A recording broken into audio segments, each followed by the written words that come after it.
The fairy type has such a cool roster of Pokemon: Sylveon, Gardevoir, Mimikyu, Azumarill, just to name a few. So in today's video I'm going to be trying to beat Pokemon Scarlet using only fairy type Pokemon. And to make it interesting and a lot harder, I'll be using the hardcore Nuzlocke rule set. Normally in the hardcore Nuzlocke rules it states that you can only catch the first Pokemon in each area or route, but because I want to use as many Pokemon as I can, I'll be using every single fairy type I can get my hands on. There are only 14 fairy type Pokemon lines in Pokemon Scarlet, and because I'll only be playing Digita, that takes away Flutter Mane and Screamtail, leaving me with only 12 accessible fairy type Pokemon. With that being said, let's jump into Paldea. We start off by picking the water duck Pokemon Quaxly, named not a fairy. And I know this isn't a fairy type, but this will give Nemona Fuecoco, making future battles with her much harder. Because if we had picked the other two, then she would have ended up with either a water fighting type or a grass dark type, which would have given me a massive advantage with my fairy types. We head onwards and find our first viable team member, a Fido, which I catch and name Missy. I do have a naming scheme here, so let me know if you can figure it out by commenting down below. Shortly afterwards we run into an Azurill, which we catch and name Georgie. I absolutely love using the Azurill line as it can pack a real punch if it has the right nature and ability,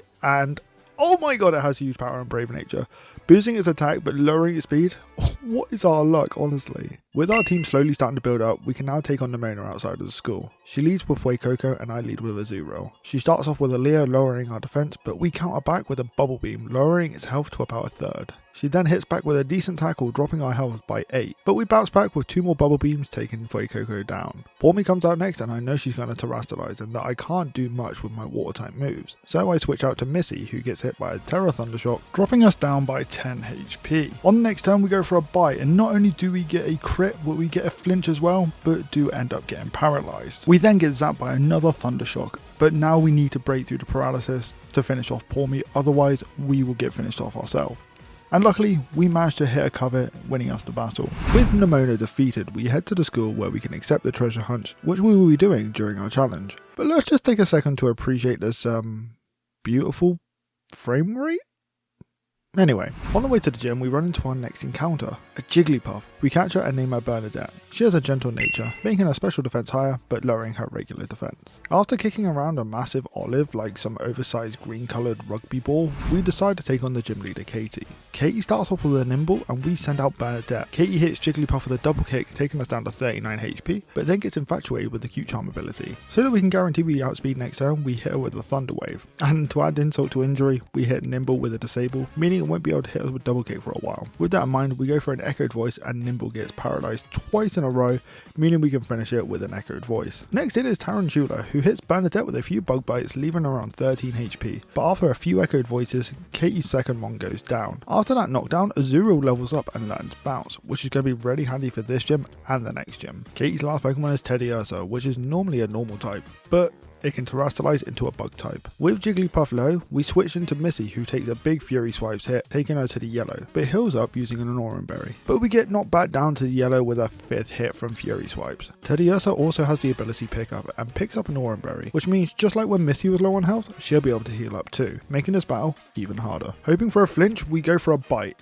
and we get the flinch, yes! The following turn we then go for another bite but aren't as lucky, and drop Teddiursa to just over half, where she counters back with a Fury Cutter, leaving us on 11 HP. Another bite takes Teddiursa down to the yellow, but then she heals up with that stupid berry she picked up. With Missy low and no one else able to take a Fury Cutter and outspeed after the switching, Missy goes down to a critical hit Fury Cutter, giving us our first loss of the run. We send in Azurill and Terastallize to become a pure fairy type. We get hit with a massive Fury Cutter, dropping us down to 8 HP, and then the next turn we land a huge power boosted bounce, taking Teddiursa out and winning the first gym badge. Whew, that was tough. But in celebration, Azurill evolves into Marill, and I know this energy comes from Missy, and Azurill promises to continue fighting for its fallen ally.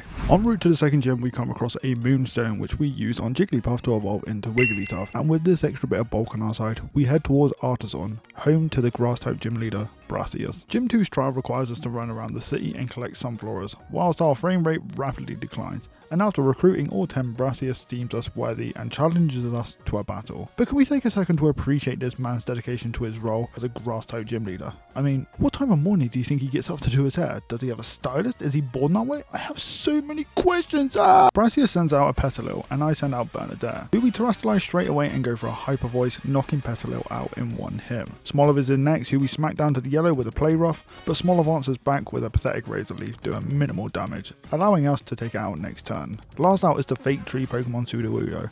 And honestly, I could not be happier. He is fulfilling his dreams and he is a grass terror type in this gym, named Truly Woodo. See kids, dreams do come true. Sudowoodo terrestrializes and we go for a Sing, putting it to sleep. So on the next turn, we go for a Terra Hyper Voice, taking it down to half, but waking it up in the process. I don't know if Hyper Voice is guaranteed to wake it up, but either way it is really annoying. Truly Woodo hits us down to the yellow with a Trailblaze whilst increasing its speed, but in the process it becomes infatuated due to Cute Charm, which comes into play next turn, allowing Wigglytuff to get a hat trick and take down Brassius's last Pokemon, winning us the second badge.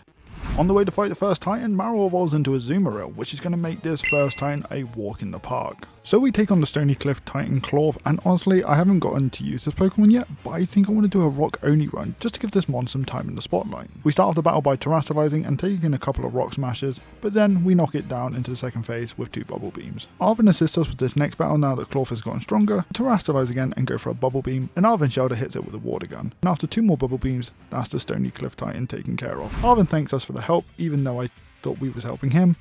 Either way, but he rewards us with a Tesco's meal deal, which our oversized bicycle ends up eating. I mean, you win some, you lose some, I guess. With the third gym coming up and half our team being water types, I've realised we're not going to have any fun, so I go and add some new members to the team. We catch an Impidimp named Howard, a Tinkertink named Penny, and a Floette named Amy. Shortly afterwards, Tinkertink evolves into a Tinkertuft. And with our team stronger than ever, we head towards the third gym, where Iono gets us to play Where's Waldo with Director Clavel for whatever reason, but we find him and now we can take on the third gym leader. We send out our first Pokemon, mine being Wigglytuff and Iono's being Wattrel. Wattrel outspeeds and hits us with a Spark, paralysing us, but I came prepared with a Cherry Berry, healing our paralysis instantly. We then take out Wattrel with a single Hyper Voice. Out comes Bellybolt, who we put to sleep with Sing. Next turn we go for a Hyper Voice, and it doesn't wake up, disproving my theory earlier. And then 2 more Hyper Voices later, and Bellybolt is down. I really thought this was going to be harder than it was, but I'm glad we got Bellybolt out of the way as soon as we did. Azumarill levels up and learns Play Rough, which is such a good move for a physical attacker, especially with huge power. Luxio comes out next, and we take a Spark, but counter with Sing, which means after 2 more Hyper Voices, it goes down, leaving us with her ace, Miss Magius, who terrestrializes into an electric type, and then hits us with a Confuse Ray, but we overcome the confusion, managing to hit a Sing. So we switch out into a Azumarill, who terrestrializes into a Fairy type, getting rid of that electric type weakness. But Miss Magius wakes up and confuses us with a Confuse Ray, but we break through and get Miss Magius down to red with a Play Rough. The following turn, we go for Aqua Tail, but miss, but after taking a Hex, we manage to hit an Aqua Tail and secure our victory with no losses, giving us the third gym badge. You know what I fancy doing right now? That's right, going for a swim, but apparently it's literally physically impossible unless Koraidon has a meatball sub from Subway. So we take on the second Titan, Bombardier, and this 20-foot tall cynical bird is taken out by our... Wait, how tall is Floette? Oh, an 8-inch tall Floette. I'm no expert, but surely something's not adding up here. Either way, we win. Koraidon gets his sandwich, and everyone's happy. We run into a Curlier on our way to the next city, and we catch her and name her Mary. I think after all this hard work, we deserve a makeover. So we go and get our hair done. To the salon! Ah, see. Much better. Gym 4's trial requires us to take a wallet to the gym leader who rushed off in a hurry, so we return Kofi's wallet and he asks us to do his biddings. Literally to do his biddings. He got a child to outbid adults for, well, whatever this is. After all that excitement, Curlier evolves into Gardevoir just in time for the gym battle. But before we take on Kofu, I actually realise there is a perfect counter for his team, an electric fairy type, Dedenne. We catch one and add it to the team. Azumarill comes out to take on Kofu's Veluza, so we terrestrialize and take a slash, but retaliate with a Play Rough, nearly taking it out. Next turn we take a big Aqua Cutter, taking us down to yellow. We finish off Veluza with another Play Rough, and out comes Wugtrio, who hits us with a headbutt. Georgie shrugs it off and completely obliterates Wugtrio with a Terra Play Rough. With our speed lowered due to Wugtrio's ability Gooey, we switch out to Wigglytuff to take on Crabominable, who terrestrializes into a water type and hits us hard with a slam, doing just over half. We use Sing and put it to sleep, and take advantage of that to switch into Dedenne, but it wakes up, taking us down to 6 HP with a Crab Hammer. We Volt switch out into Bernadette, who nobly takes the hit, resulting in its death. I really thought Wigglytuff would make it to the end. Maybe I should have sacrificed someone else, but... mistakes were made in the process. Yeah, thanks Ethan. Anyway, with Crabominable weak, we send out Priya, who finishes the battle with a Parabolic Charge. Ungutted, we lost Wigglytuff, but happy that we won, as it could have been so much worse. So full transparency here, I completely forgot to write about Earthworm in the script, so I'm recording this as I'm editing. But honestly, Azumarill made easy work of it, as we found the TM for Brick Break on the way to Earthworm, and we managed to take on Earthworm quite easily, but Arvin's Toadstool actually took it out with a grass knot, so is it really our victory? I don't know. On the way to the 5th gym, we run into an Eevee which we catch and name Sheldon, but that's not technically a fairy type. So to celebrate our win, both Impidimp and Eevee evolve into Morgrim and Sylveon respectively. All these gyms and Titans are sure making me hungry, considering somebody keeps taking our sandwiches. So I think it's time to get some grub. But after we make our order, Gym Leader Larry decides to challenge me to a battle. Fine, I guess lunch can wait. He sends out Kamala and we send out Azumarill. It hits us with a yawn and we barely don't take it out with a brick break. With sleep guaranteed next turn, we switch into Morgrim, who avoids a slam and takes it out with a fake out. In comes the Dunsparce. So we go for a false surrender, barely doing anything, and we then get hit by a glare and a hyper drill, taking us down to 10 HP. We got off a last false surrender and then switch into Azumarill, who takes 2 hyper drills, getting us down to 11 HP, but we manage to get in a brick break which doesn't quite kill. With us weak, it is time to bring in Howard, who takes a hyper drill and finishes off the Dunsparce. Larry's A Staraptor is last to come in, and he terrestrializes Staraptor into a pure normal type, taking away ice, electric and rock weaknesses. He hits Howard with the Facade down to 3 HP, but we manage to squeeze in a Sweet Kiss, confusing it before we need to switch out. We bring in Gardevoir, and on the switch in, Staraptor hits itself in confusion, allowing us to stay in at full HP and giving us the opportunity to terrestrialize next turn. Staraptor then hits itself yet again. We hit it with a Dazzling Gleam, but on the following turn it hits us down to the yellow with a Facade, allowing us to finish off Staraptor with a Side Beam, which wins us the 5th badge. Finally, does that mean we can eat now?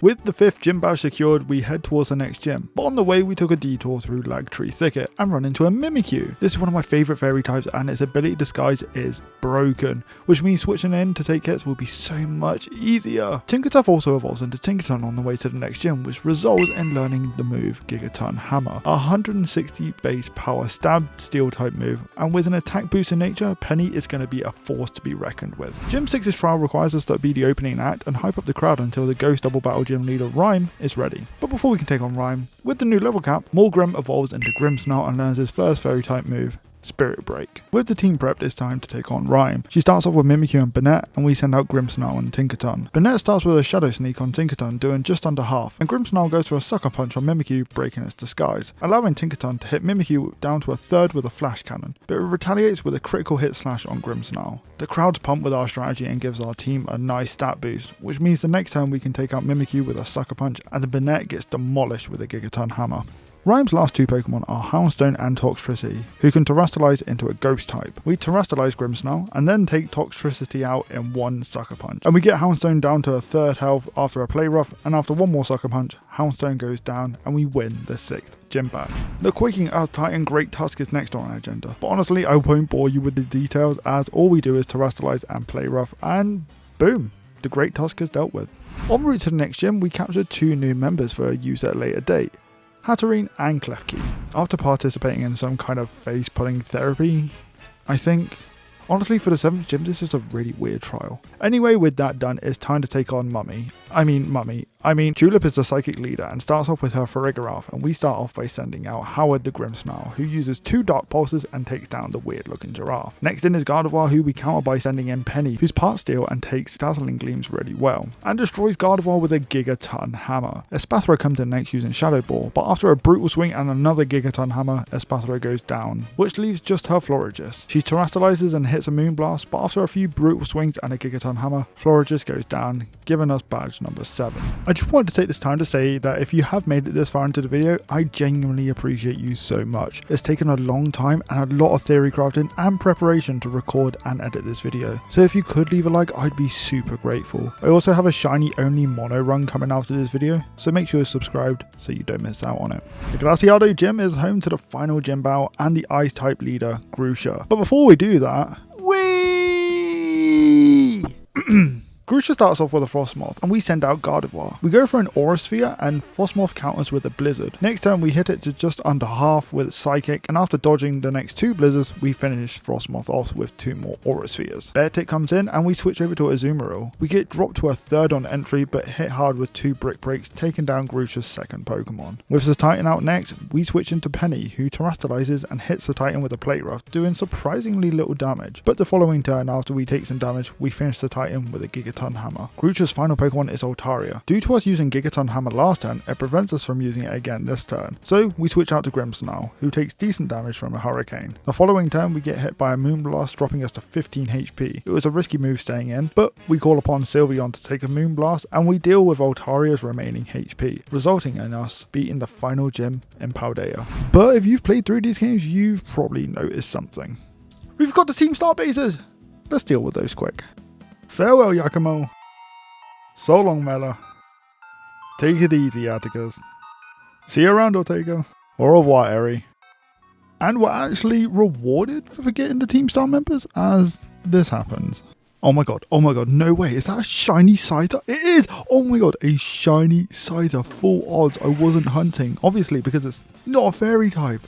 Holy crap, what the hell? We catch it and name it Pragmagic, as I was watching their shiny hunting stream at the time. Unfortunately we can't use it, but it is such a cool full odds shiny nonetheless. The last Titan is technically two Titans, Dondozo and Tatsugiri. Dondozo gets easily dealt with by Dedenne and a handful of parabolic charges, and the second phase was pretty much the same, but we set up using a few charges to boost electric type moves, and a terror boosted parabolic charge takes down the big fish. Tatsugiri is the final test, and we go for a few play roughs, but thanks to Arven's Greedent, this battle was made a lot easier. We then get to witness what I consider to be the saddest but most wholesome scene in a Pokemon game to date. Seeing Arven and Mabostiff connect like that really does bring a tear to your eye. But there's no time for tears, time to take on our biggest challenge yet, the Elite Four. But before that,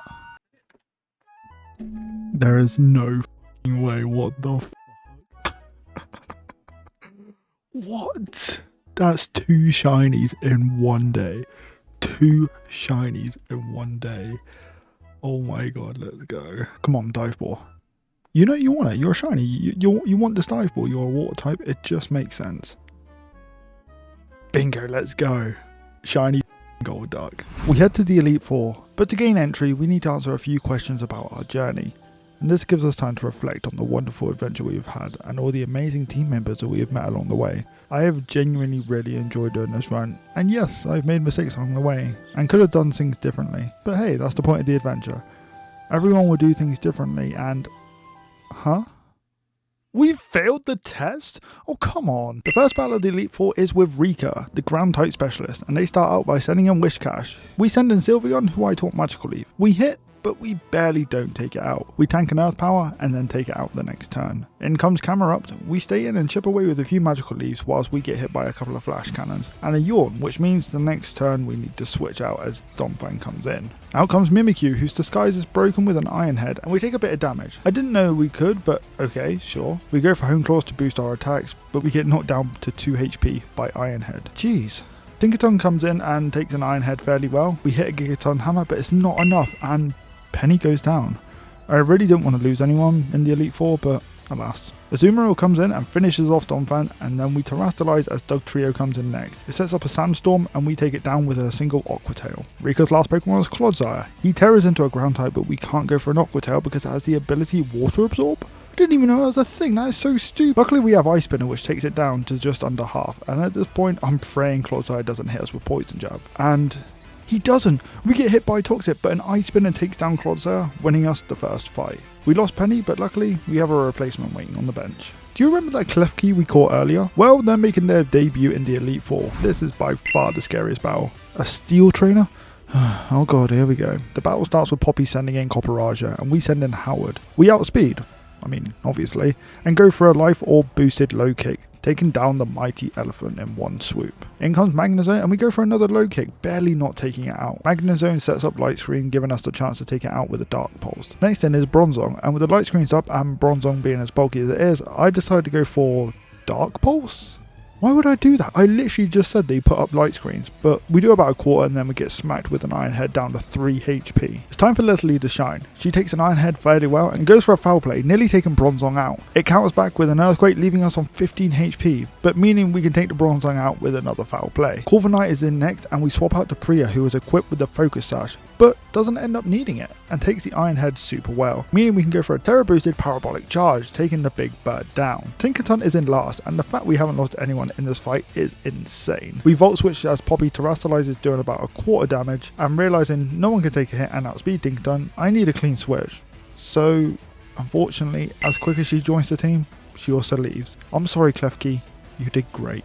I can now switch into Azumarill and take a Gigaton Hammer and finish off Poppy with a superpower. I was literally just saying we didn't lose anyone as well. Oh well, on to the third Elite Four member. Larry returns to get his revenge, and this time he's only using flying types. Tropius comes out first and we go with an Ice Spinner from Azumarill, doing massive damage and taking it down. Staraptor comes in next and lowers our attack with Intimidate, but we tank a Brave Bird and drop Staraptor to the red with another Ice Spinner. We switch into Sylveon to tank another Brave Bird. Staraptor then knocks itself out and drops us down to 69 HP.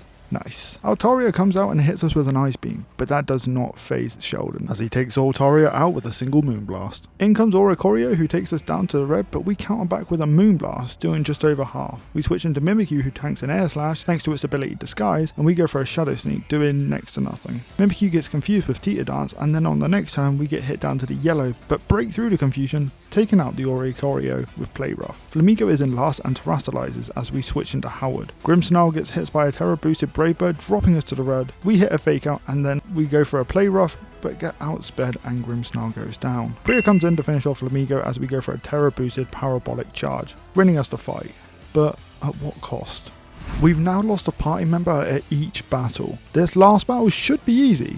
They're dragons, but we only have 5 Pokemon left. We got this! Bring on Hassel. Hassel sends out Noivern as we send out Mimikyu. We start off with a Quick Claw activated Hone Claws, raising our attack. Our Disguise then gets broken by an Air Slash, but then we get hit by another on the next turn, but answer back by taking Noivern down with Play Rough. Hoping for a Quick Claw pop, we go for a Play Rough as no one else can take an Iron Head from Haxorus, but we don't get it, and Mimikyu goes down. Azumarill comes in next and takes an Iron Head and takes down Haxorus with a Play Rough. Dragalge comes in and we need to switch as Azumarill can't take a Sludge Bomb. Gardevoir tags in and takes a Sludge Bomb down to the yellow and gets poisoned, but Psychic finishes it off. Flapple gets slapped up easily by Sylveon and a Moonblast after getting hit by a couple of Seed Bombs on the switch. Last in is Batcalibur, and there is no way anyone can take 2 hits from Batcalibur. So, with a heavy heart, I decide to let Sylveon go down.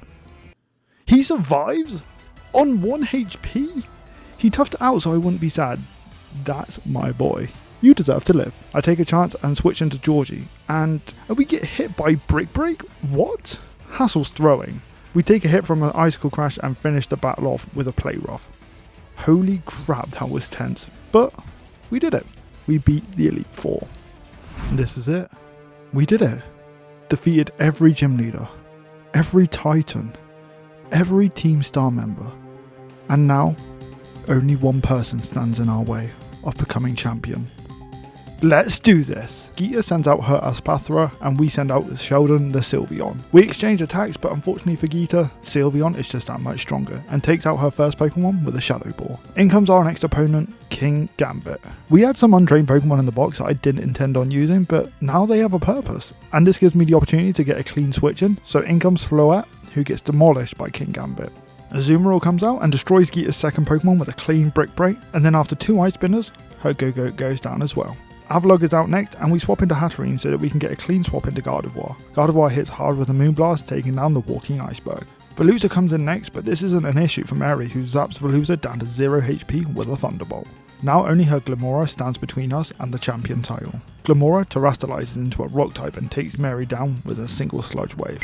We bring in Dedenne, who uses Super Fang, guaranteeing to take out half of Glimmora's HP. We get hit with a Sludge Wave but survive on 1 HP thanks to the Focus Sash. We then hit a soft blow with Parabolic Charge, but that's not quite enough as Priya goes down as well. Azumarill is out next, and if we can get a hit in, we could win this. We survive a crit on 1 HP. This is it. This is fate. We hit Glimmora with a Liquidation, taking it out, and rewarding us with the title of Champion.